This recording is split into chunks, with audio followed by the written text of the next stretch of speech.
episode of Travelogue, we venture to the very periphery of China. Here on the border of Kazakhstan and Mongolia, Mother Nature has truly worked her magic, from glaciers and grasslands to canyons and desert dunes. Join us in Altay, the northernmost tip of Xinjiang, for a celebration of Kazakh culture and a wild and wondrous adventure.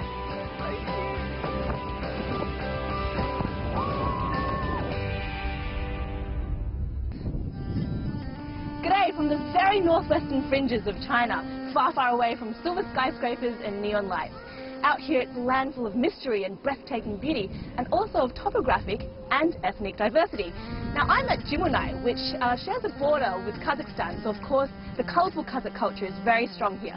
So join me for a journey across mountains, glaciers, grasslands, deserts and valleys to immerse ourselves in the Kazakh way of life. My name's Zui and you're watching Travelogue.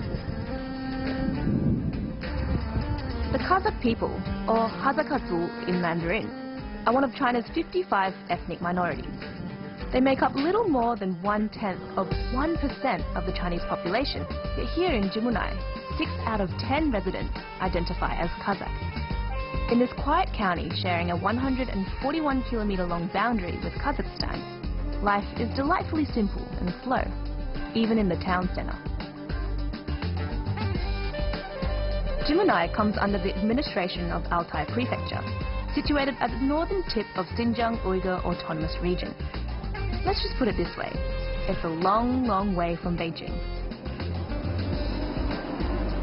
And all the attractions within Altay seem a long, long way from each other. After a decent drive, we're at our first stop, an area that's in the budding stages of development into a tourist destination. My guide is Mr. Guo, who's overseeing the project. The park is called Taoyuan Shicheng, literally translated as Grassland Rock City. It's 60 square kilometers of glorious geology, brought to life with just a touch of imagination. 你现在看到的就是我们的花感园的实弹象形地貌景观，非常神像的。你看这一幅像不像一个福龟？那个龟，后面还有一个母子龟，这是一个，后面还有一个小龟，看了吧？再往那边看，你看底下还有一个沙皮狗的一个造型，看了吧？非常形象的啊。咱们回望一下，你看看，那一个我们是一对草原情侣，哎，在大草原上，在我们这望着我们这么漂亮的，你看看到每块石头就像从草里边长出来一样的，时因草而生，草因石而秀，因此得名草原石城。一会儿呢，你随着我呢，慢慢的步入我们石城。 The bubble-like granite formations are a product of tectonic movement and wind erosion. The surfaces are worn down over time by gravel particles carried in the wind. Mr. Guo is clearly very excited about walking me around the open-air museum. He points out all sorts of creatures, a sea of animals and people, he calls it. Snowmen, Angry Birds characters, you see it, right? Old ladies with long eyelashes, ancient monarchs or your Uncle Bob, and anything you want to see, really. It's a spectacular place, sweeping and serene. The scene changes perpetually, depending on the time of day and the mood of the weather. During the summer months, the carpet of green is invaded by rainbows of flowers, so it never loses its splendour. Perhaps the busloads of snap-happy tourists will arrive one day, but for now, Grassland Rock City is an utterly untarnished utopia.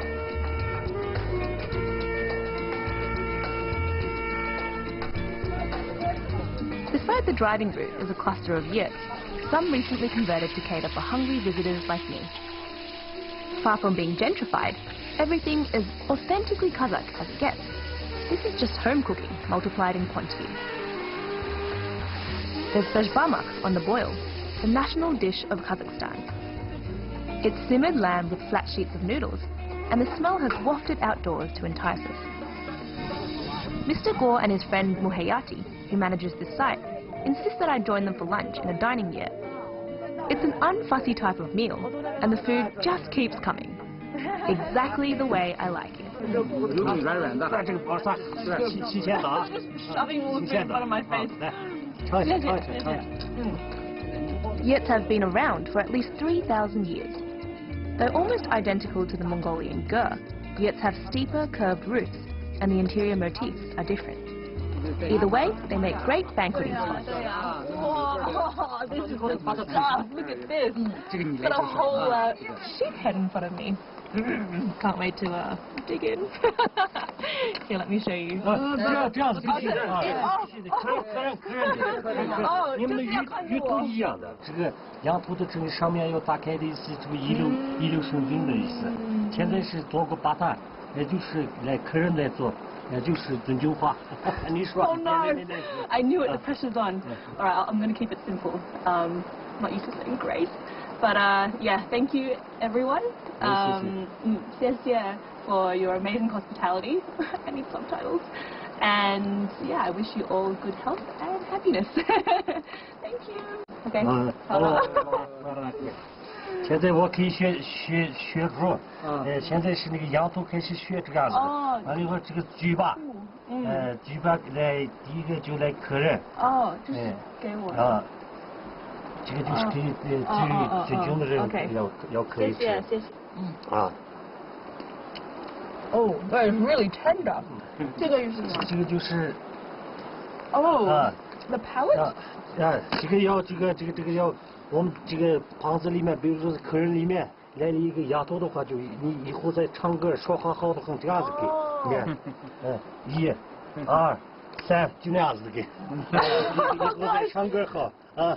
Oh gosh, am I meant to eat this? Okay, this is. Let's do this. Maybe I don't know what to say. 好吃吗？ I can't say it's the best thing I've eaten in my life, but. 完了以后这个其他的骨头就随便可以随便抓啊，这个是树抓肉。I'm waiting for the power of words right now because that's apparently what this is going to give me. But I'm kind of left speechless, to be honest. Can't say I've eaten a sheep palate before, but here you go.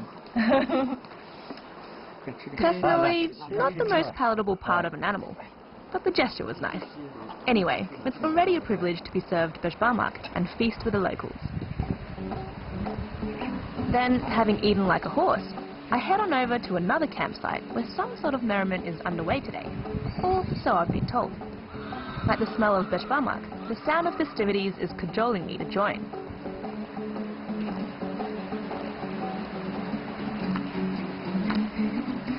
This is cool, it's like a carnival. 你好，你好，想问一下，我看到你们这里这么热闹，是庆祝什么东西？现在是跟那个小朋友在给他庆祝生日，大家一块聚聚啊，生日，还过生日呢。哦，你们跳的是什么种舞？现在跳的是我们传统哈萨克族的传统舞蹈黑走马。啊，黑走马是什么意思？黑走马呢，是我们哈萨克族是马背上长大的一个民族，对。然后呢，现在就是有些马的动作呀之类的，就是我们形成的舞蹈。哦，所以你就模仿一个马的动作呀之类的。哦，好。Kazakh people are very fond of music and love to sing and dance, especially during summer nights on the pasture, accompanied by a two-stringed lute. A famous Kazakh proverb says songs and horses are the two wings of the Kazakhs. And although contemporary Kazakhs wear modern Western clothing, during holidays and special occasions like this, they will don their sumptuous traditional costumes. Oh no! Of course this is gonna happen. 怎么跳了？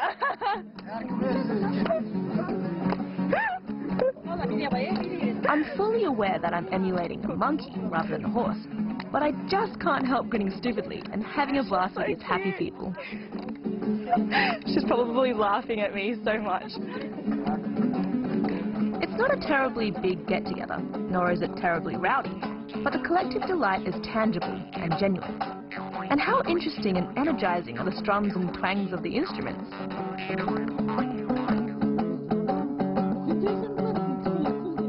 It's not my 6th birthday, but I feel like it could be. What a present this is. The Kazakh people are such a wonderfully warm bunch, and to eat and party with them has made for a truly unforgettable day.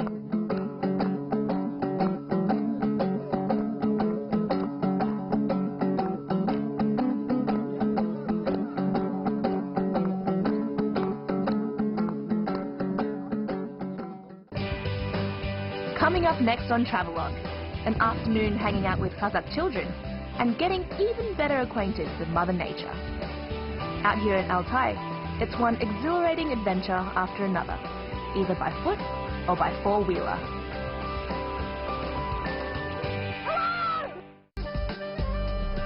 So it's back in the car for another long drive through Altai's endless expanses of land.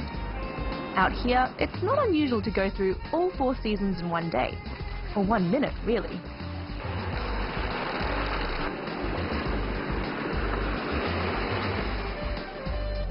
Luckily, I've got my windbreaker on, because up here, even in summer, it's pretty chilly. Although I'm sure it's significantly colder on those high peaks, over 3,800 meters above sea level. Too bad we couldn't get any further. Now these are the Sao Mountains, which the Kazakh people of this region consider holy, and that section over there is called the Mustao Bingshan, Mustao being Kazakh for Ice Mountain, and Bingshan being Mandarin for Ice Mountain. So I guess you could call it Ice Mountain, Ice Mountain. Anyway, that glacier is a low-lying glacier, and it stays frozen for the entire year, but the part that does melt provides drinking water for the 60,000 inhabitants of this county, and the county just over the peak over there. Seems pretty remote out here, doesn't it? I feel like I'm kind of standing at the edge of the world. But actually, just over there is Kazakhstan. It's a very liberating feeling, and it's really cold. Hello! Is anybody out there? Nope, just me freezing my bits off.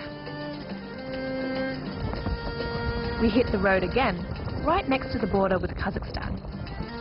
This time, we're on our way to visit a nomad family who are the owners of a precious but impalpable heirloom. This must be it. The family looks after this plot of land during this time of year, and typical of Kazakh lifestyle, the neighbors are nowhere in sight. And typical of Kazakh convention, they welcome me with open arms and a feast featuring buttermilk tea. 他是我的爸爸，他是你爸爸，他是他们2个的爸爸。哦，我来的时候看你们跳那个舞，是熊舞哦，是谁教你们呢？爷爷教我爸，然后我爸教我们3个的。哦，对，我就是看到你爸爸教你们3个。哦，那这个舞为什么要模仿一个熊？那个아유등님이었으면 그걸 말하고 죽었는데? 放羊的时候都见那个熊嘛，然后就是看他的动作，熊有乐趣那个的动作。 작수보고는 귀걸스럽다던 같이 비비인을 픽한다. 那你们打算会教你们的孩子吗？会。你呢？We'll see. 你们有爷爷的照片吗？有。可以给我看一下吗？ The children's grandfather was the sole inheritor of the Kazakh bear dance in Jimunai. Sadly, he passed away earlier in the year. 他手套呀，鞋子呀都有。这个熊舞哈萨克语怎么说？那叫 IUB。IU 是熊，对 ，B 是我，对。哦 ，IUB， 那我们可以出去外面，然后你表演这个 IUB 给我看吗？可以，可以，好。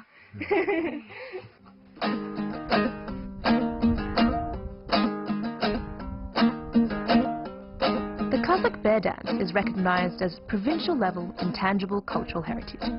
It celebrates a hunting success, but also captures the habits and traits of the beast, alertness and sometimes clumsiness, rubbing shoulders, licking its paws after devouring its prey, and roaring.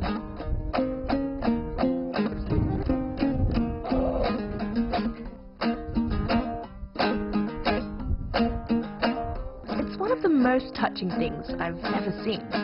A man, despite his bad back injury from being charged by a ram, passing down this musical and dance treasure to his sons and niece. A humble, hard-working family finding joy in a place where distances are far, but communities are close. Such is the Kazakh way of life.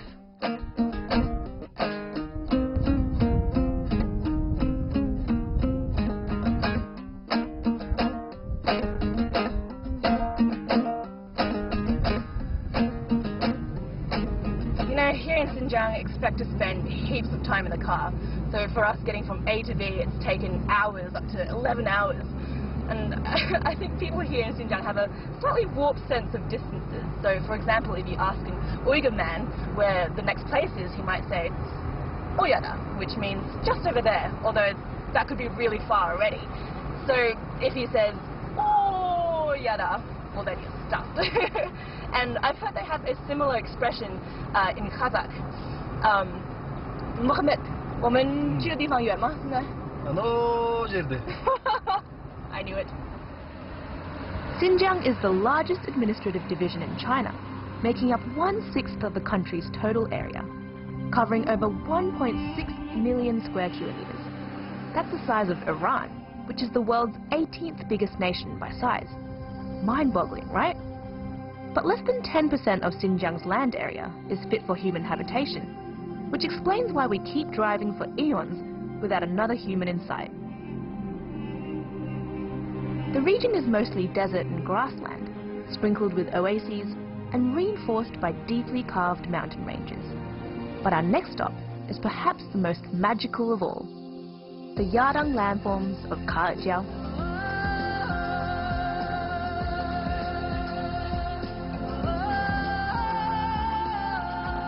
Unreal, aren't they?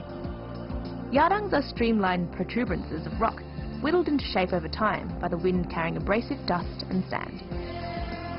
The word Yadang means steep bank and is Turkic in origin, like the Kazakh language.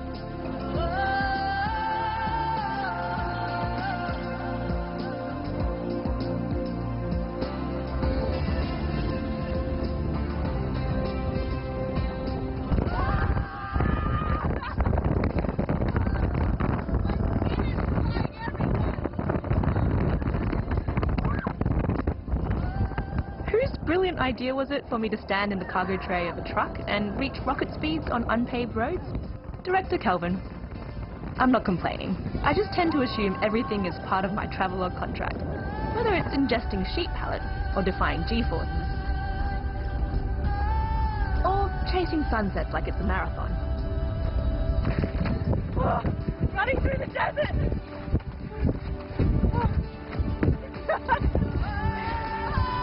Kill my director. Let me collect some rocks so I can throw them at him.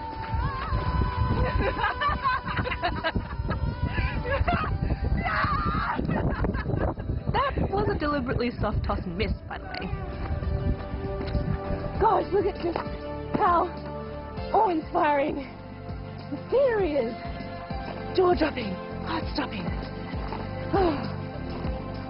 Gosh, there are just like a million flies buzzing around my face, but it's worth it, definitely, just to come out here and be in the middle of nowhere, out in Whoop-Whoop, and just watch the sunset of these rocks.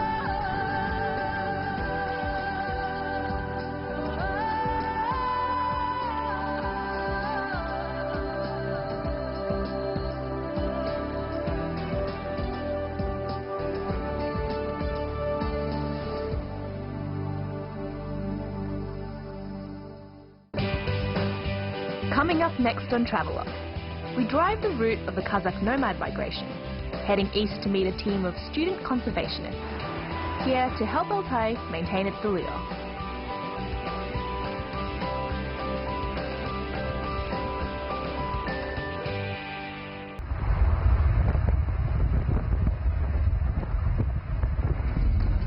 So the route that we're taking now is the same as what Kazakh nomads do along the 200-300 kilometer journey between the grasslands, and they don't stop here for long, just 1 or 2 days.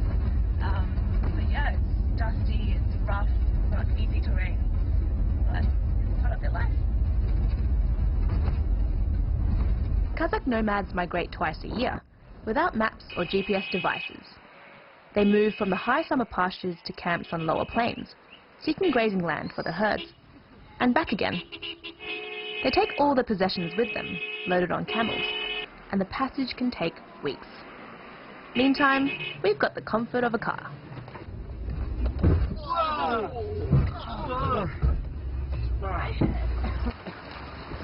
We've spent half a day being flung around, and I've just about had it. One of the cameramen threw up, and I'm missing a few gazillion brain cells. And now we're about to drown in icy, churning water. Great!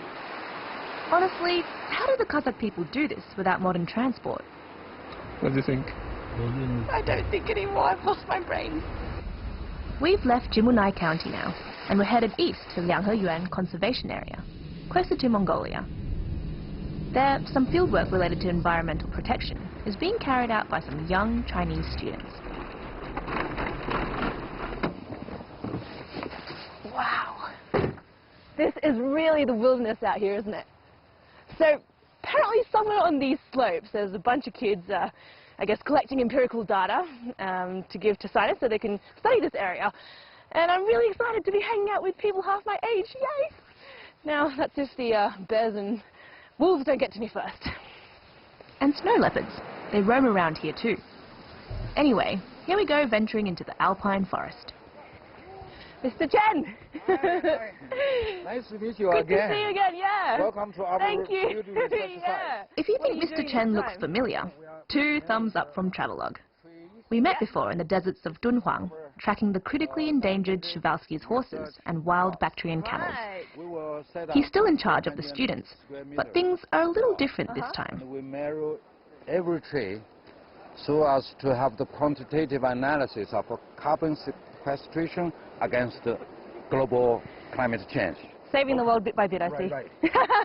Carbon Climate sequestration. change related problem. Right, I see. My understanding is that the task for today is to map out a 400 square meter sample plot, then count, identify and measure the plants for comparison in the future. It's a project done by teenagers, but it's supervised by experts like Professor Lee and Chief Researcher Mr. Chen himself. Right now, they're numbering the trees, making sure the nails are hammered lightly but firmly in and slanted down, so the water doesn't collect and form rust, which could damage the plant. It's a pretty cool educational trip for school holidays, and the kids seem rather enthused. I'm impressed. Hey boys and Hey, how do you? girl. Yeah, So what are you up to here? we're trying to find the diameter of the tree. The diameter of this Yeah. tree? And also, we have to identify the species of this tree. Like- How are you doing that? So, for example, if you feel the spark, the skin of the tree, like this is called loye song. I don't know how to call it in Chinese, but like Deciduous tree. Deciduous. Okay. okay. Yeah. So the skin of this type of tree is usually really hard. It's really hard. So it's, Yeah. it's Yeah. a lot to do with touching and feeling, right? Yeah, it's a lot. of stuff. And if you look at tree number 19, Yeah. the skin is like really fragile. So it's really easy for you to identify. So that one is called Min-Zhui. So what else are you recording? You've got the diameter of the tree, the Yeah. species of the tree. Yeah, we use a special unit to measure the height. We call it dBH. dBH. The diameter, breast, and height. So Breast. basically, the breast, yes. Where is the breast coming into this? The breast of this tree is similar to the breast of the human. It's like the from the root. Yes. From the ground. From the 1.3 ground. meters from the ground. Yeah. It's a small version of this land, and by calculating all these data, we can infer that how these trees are growing and the climate change and all these animal behavior and so on. So it's And I guess you guys are getting something really positive out of this, right? Yeah. Yeah. Enjoying it? yeah, Yeah. it's good, protecting all these trees. Yeah, that's for sure. Cool. Well, if only all teenagers were like this lot, Captain Planet and the Planeteers would be so proud. Hey guys! Hi! Making an entrance as usual. How are you guys enjoying it so far? It's pretty great. Yeah? It's been an amazing experience in a nature protection area. And we went to the Salt, the swampy Salt. Ooh, so you've been everywhere. And we also went to the wetland. And the wetlands. Okay, so you've done quite a bit. And what have you found the most challenging part of this trip so far? It might be the mosquitoes and flies. Yeah, I totally agree. I've got welts all over my face. Different Trees. kind of plant and flowers, but they're similar. Have you always been interested in nature and conservation? Here because there's not so many people, so like nature is very nature. Like every trees, they're without like human, like houses, like and it's very cultural because like the native people here, their lifestyle is pretty new to me. So you've all had a very immersive sort of experience. Yeah. Yes. Well, you guys are doing an amazing job. Keep it up. Thank you. What lovely high schoolers, aren't they? It's heartening to know that millennials aren't all indoors, glued to their mobile phones. In fact, these ones undertake all sorts of grueling environmental missions, including traipsing up an almost vertical hillside to make wildlife observations. It's intensely hot today, and the bugs are infuriating. Yet these kids don't give up. They're curious and quick, asking questions and jotting down memos when they spot traces of fauna, feces, burrows.